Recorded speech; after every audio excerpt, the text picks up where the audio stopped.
opposite. Better than your currency. Splurging millions, buying houses like Monopoly. Fucking 9 to 5, man, the money is a joke to me. Hey guys and girls, welcome to this week's episode of the B.Invested Birchy podcast. I'm your host, Nathan Birchy. This is a show unraveling the truth to the heart of the 21st century when they're exiting the matrix and waking up to motherfucking reality. I want to blow our mind with a bit of reality here today, guys. A lot of people say to me, "Oh, Birchy, I want to buy a house," right? I was actually talking to a client recently and I said, just while we're talking, I want to clarify something with you because she kept saying house, house, house, right? And I said, I want to change the vocabulary. I want to stop using the word house and I want to replace it with the word property. And she's like, okay, yeah, we can do that. We'll talk about houses. And I was like, no, property. I just remember talking to her about it. It was like, our beliefs, our thoughts, the words that we use are powerful, right? And it's like saying, a negativity thing. And I'm not trying to be like, the power of positivity and trying to be Tony Robbins or Gary Vee or something here, right? But the words that we use are very important, right? Because people literally leave lots of money on the table because they're not looking at certain things. So the business that I created 15 years ago now, B.Invested, I didn't call it Birchy's Property Company or Birchy's Real Estate or Birchy's Buyer's Agent. Birchy's Buyer's Agent has a ring to it, right? Pretty funny. But I didn't call it anything to do with property, right? I called it B.Invested, right? Obviously B for Birchy and invested because that's what I do. I'm an investor and we want to help everyone invested and help them reach their goals. So looking at investments, what do they come in, right? And I've got investments for all different shapes, all different sizes. I've got physical assets, I've got digital assets, I've got properties, I've got businesses, I've got a Chinese restaurant for those of you that are just new at watching this. I have a Chinese restaurant, I sell dim sims, there's a Birchy's Burgers out there, there's all different stuff, right? So investments come in all different shapes and sizes and all different ways to you, right? But when we're talking about real estate, this is my favorite go-to is real estate because it's leverageable.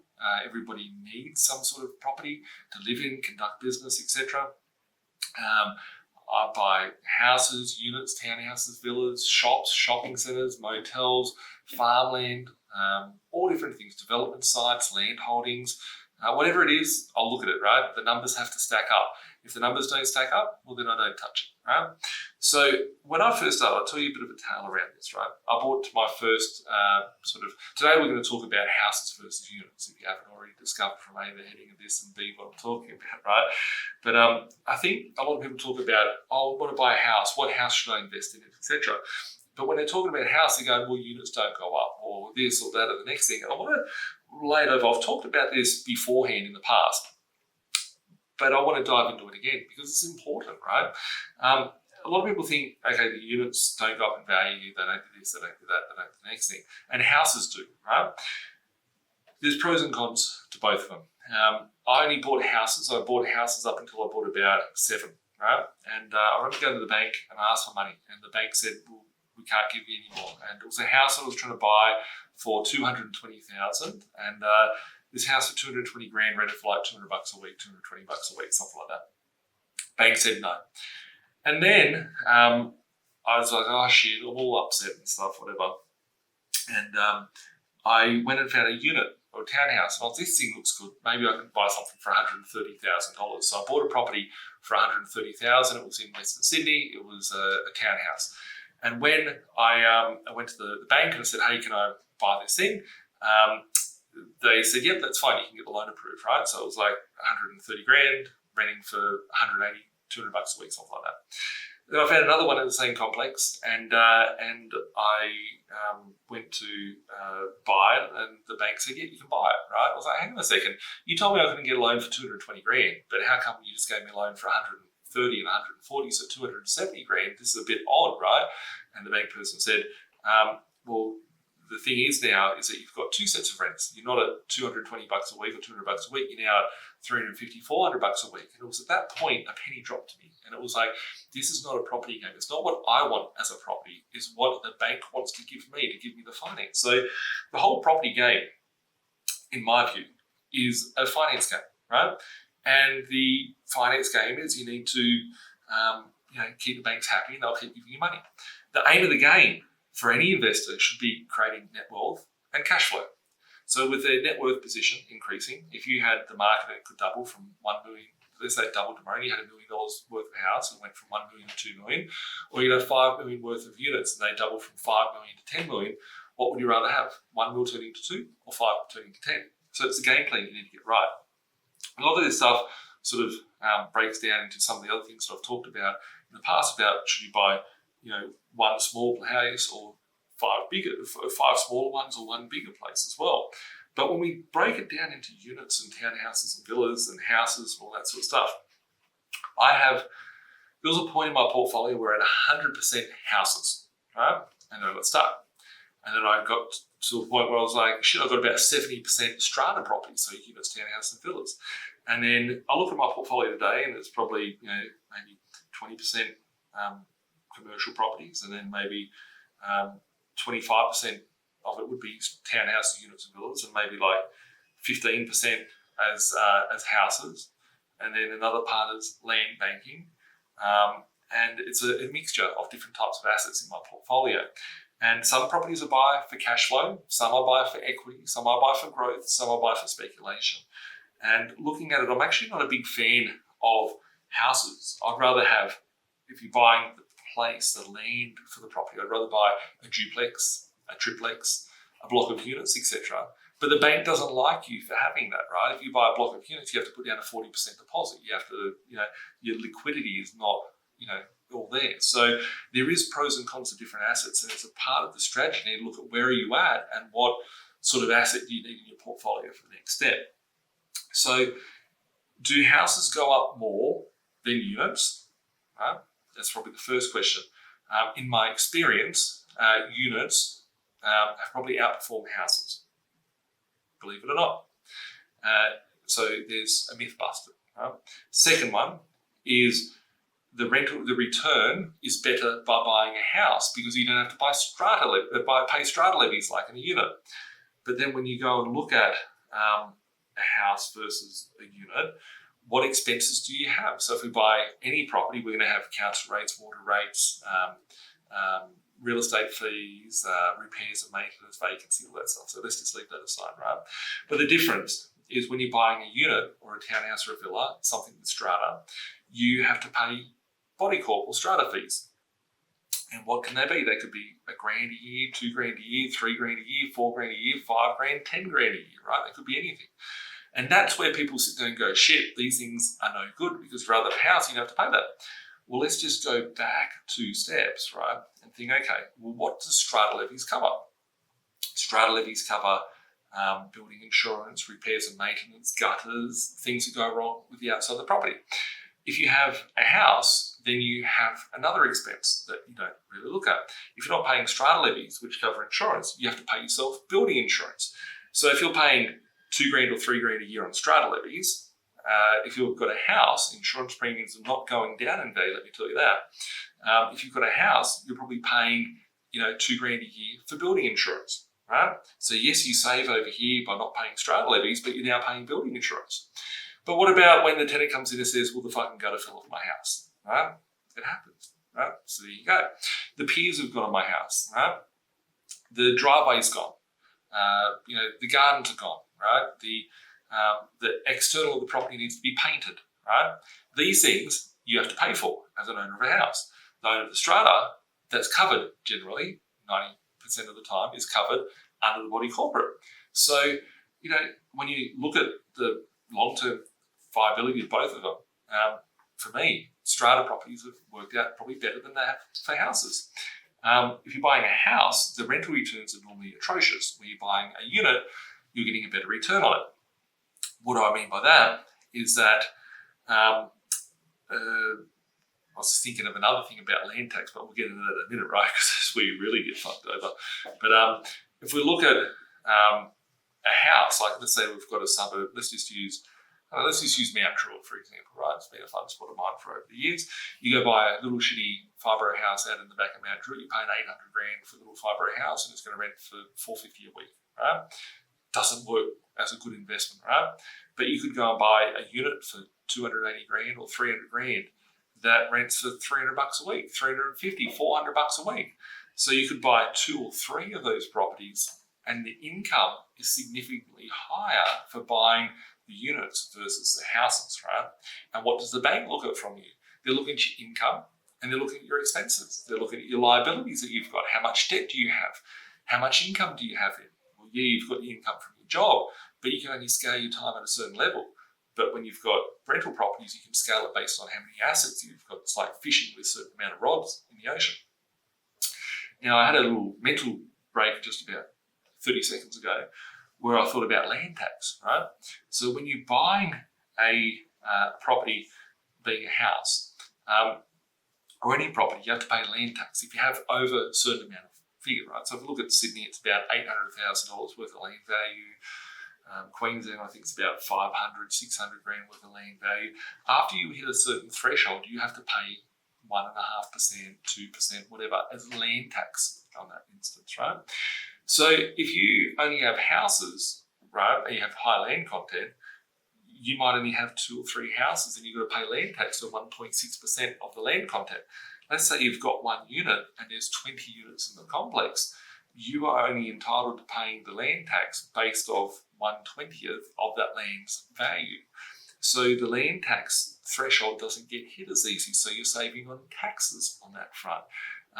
When you're buying a unit or a townhouse or a strata, and you do a depreciation schedule, the depreciation schedule is not just limited to the house that you have, that you book with the house, but the inside of the depreciation schedule of a unit, if there's pools, lifts, all those things, they get depreciated as well. So there could be some extra tax benefits with inside a unit, townhouse, villa, strata, titled property, potentially. Speak to your accountant. I'm not giving you accountancy advice. I'm just here drawing the real fucking hard numbers of differences between buying different assets. So, in my portfolio, if I thought one thing, if you gave me the option, I'd go, I want all acreages with rezoning potential, and I want them all to have blocks of units. You can't find a block of units on acreage. It just doesn't work like that, right?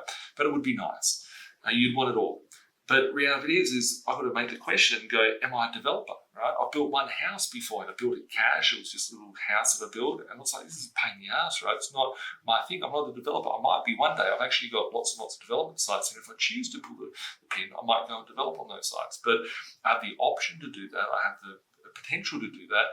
But at the moment, they're just, land holdings that are looking after themselves. They've gone up significantly in value, some of them. But if I overlap them with some of my little cheapies, I've had the growth that may have exceeded some of those large land holdings, plus the cash flow has far outweighed and exceeded what the other ones have. So looking at that, there's two perspectives. Now let's break it down to what does it attract a better tenant, right? So as a business here at B.Invested, we manage thousands of properties, right? In some locations, we're the largest asset management company, right? I'll call it an asset management firm because we're managing your assets, right? Most people refer to a property management business as a real estate office, right? But real estate agents, property managers just like the shitty, the forgotten part of the business, right? But asset manager, you need to make sure you've got the right agent that's getting the highest rental return and all that sort of stuff.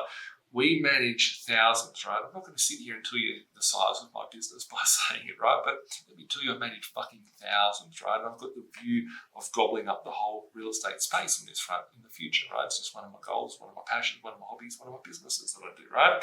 But as a business, we manage lots and lots of properties. And overseeing that, the ones that rent out are easier and the ones that don't, right? When we look at the data there, townhouse units, villas and stuff like that, a tenant doesn't want to go and manage a whole yard, right? There's so many times I've seen houses just in general, right? Not stuff that we manage, but just in general, you go past a house and you go, that's a renter's house. You can tell because the weeds grow up through the garden and stuff like that. And on an occupied place, they're out there, this is my garden, I'm keeping my house proud, there's no weeds out there. I roll the sand over the grass every Saturday, right? And I take good care of my lawn.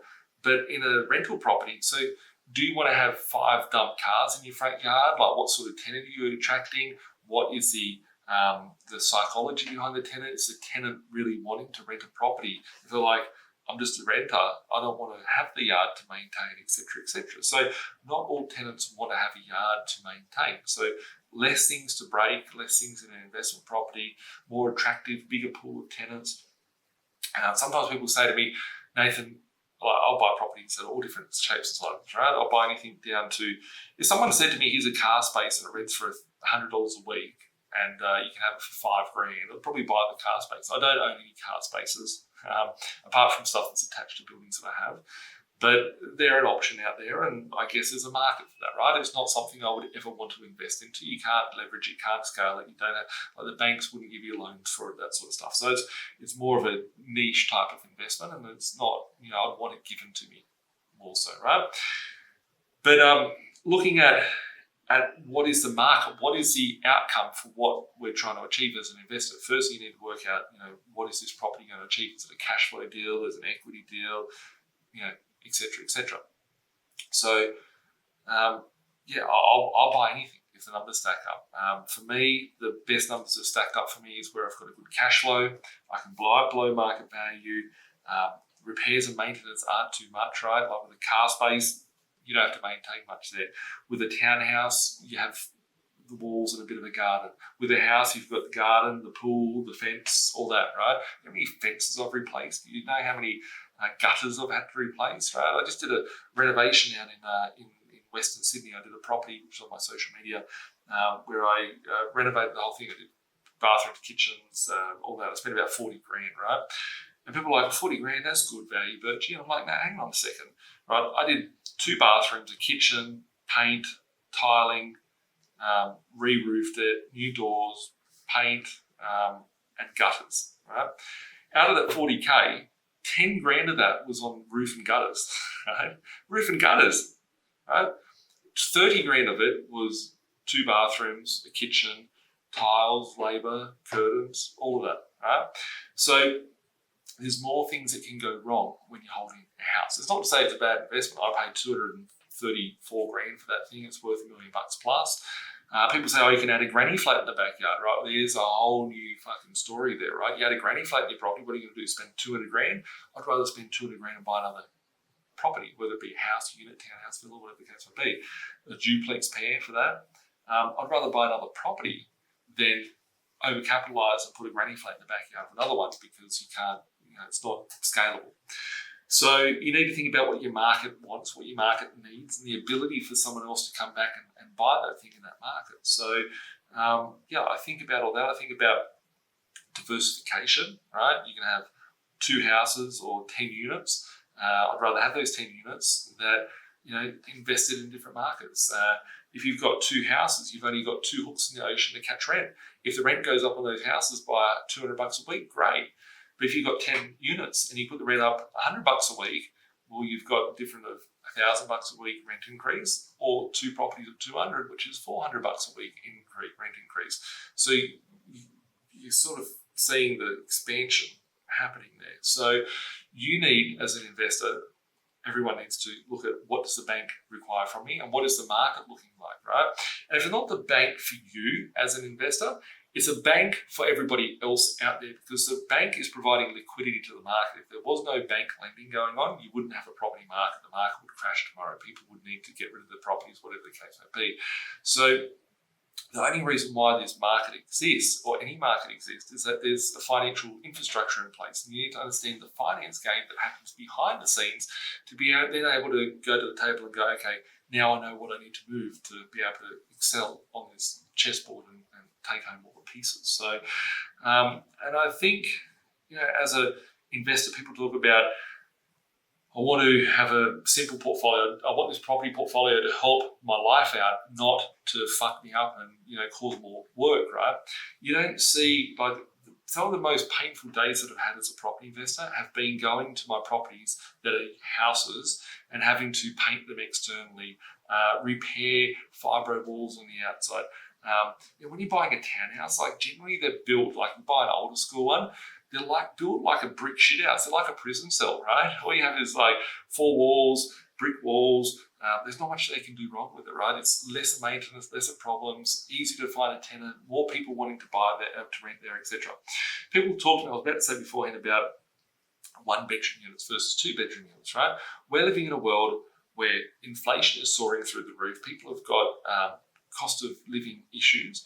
The difference between having a spare bedroom that has some old garbage in it or having just one bedroom unit, I'd say out of my properties, out of the 25% that would be strata, I'd say at least 50% of that would be one bedroom units, right? And some of these things I've had that are bought for like 120 grand, they've gone up to 500 grand. I've bought stuff for 30 grand that's worth 250 grand now. Like, I've had some massive gains in these things, right? But I'll buy anything, so I'm not saying they're better or worse, but you need to look at what does it bring to the table for you. We're living in a world where marriages are down, divorces are up, single family households is increasing. People just go to work, they get the Uber Eats, they go onto their computer, they play a game. It's a very different world than having a quarter-acre block and the kids run around the backyard. So you need to think about the market that you've got. I had a mate today, he messaged me and he said, hyperinflation has hit Hong Kong, right? And I was like, I don't know. He showed me these windows of some shops, and it was like 80 square metre shops in Hong Kong that were like $78 million in their dollar or something. I don't know. I'm not that up to scratch with it. But it was somewhere, it was some Asian country, I'm sure, because he said Hong Kong dollars. He said it was 15 million Aussie. Right, 15 million Aussie. He's one of my mates. He's Asian and he loves travelling all different. He's actually a client. He's built a portfolio. He's been on videos before, and he travels around the world.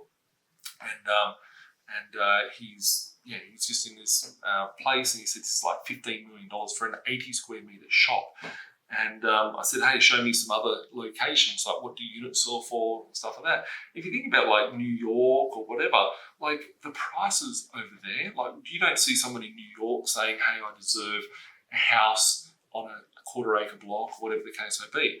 They're like, oh, cool, I can rent for the next 20 years a one-bedroom unit. Think of Jerry Seinfeld, right? George Costanza, Ellen, right? Whatever, Elaine, whatever her name is, right?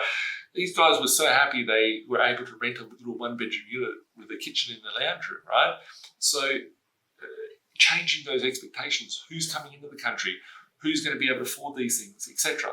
So the nature of the world is changing. Be fluid, be able to change. Don't have a preconceived idea as to this is better or that is better. You've got to take into consideration all the elements of the portfolio, and most importantly, what am I buying? How's it going to help me get to where I want to be? And how's it all going to play at the end of the day?